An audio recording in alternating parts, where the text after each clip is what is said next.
سلامونه، نیکی هیله و احترامات. خدای دې وکړي چې روغ او جوړ به یې. الله محمد یم او ستاسې درانه چوپړ ته حاضر یم یو ځل بیا. په نننۍ ویډیو کې به موږ په دې اړه باندې بحث کوو چې کوم یو مایکروفون زموږ د یوټیوب لپاره سم دی. کله چې موږ یو یوټیوب چینل شروع کوو پیلوو نو موږ په دغه اولو وختو کې کافي اندازه پیسې هم نه لرو او نه غواړو چې ډېر مصرف هم وکړو او کولی هم نسو.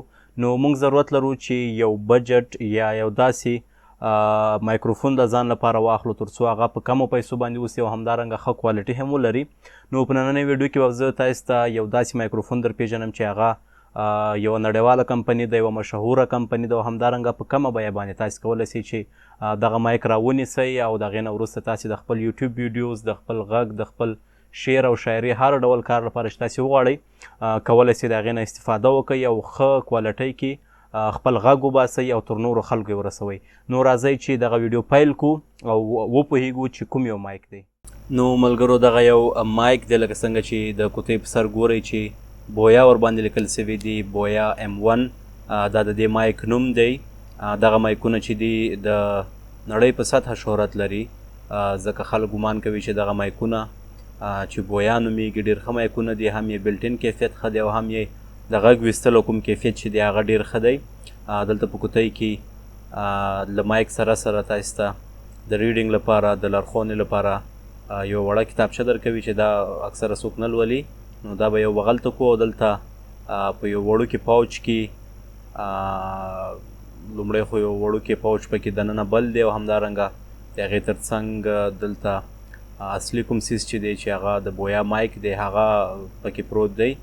لکه څنګه چې تاسې ګورئ ډېر یو اوږد تار له ځان سره لري، یعنې که چیرې تاسې غواړئ لرې ځای کې ریکارډینګ وکړئ له لرې ځای څخه نو کولی سئ چې تقریبا تر 10-12 متره فکر کوم همدغومره به وي دغه لاینې. دلته دا خلاصیږي، البته دا سیل خوري، یو وړوکې غوندې بیټرۍ دا ورته ضرورت لري چې دا تر ډېر وخته پورې کولی سي کار وکړي. که چیرې بیا ختمیږي نو په هر برقي سټور کې کولی سي تاسې دا بیټرۍ واخلئ. نو په دغه شکل سره دا مایک دی، دغه شکل دی.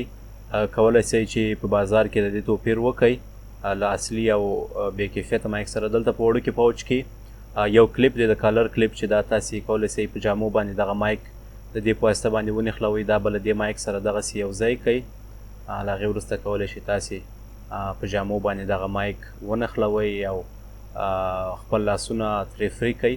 دغه یو غټ کوم جیک چې دی دا د سپیکر لپاره دی. دا جوماتونو کې چې کومې سپیکرې لګېدلې وي کولی سئ دا ورسره اټیچ کئ او په سپیکرو کې هم ترې کار واخلئ.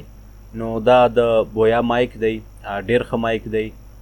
بازار کې اوریجنل او کاپي سته، تاسې باید د دې ترمنځ تفکیک وکړی سئ چې کوم یو اوریجنل او کوم یو کاپي دی.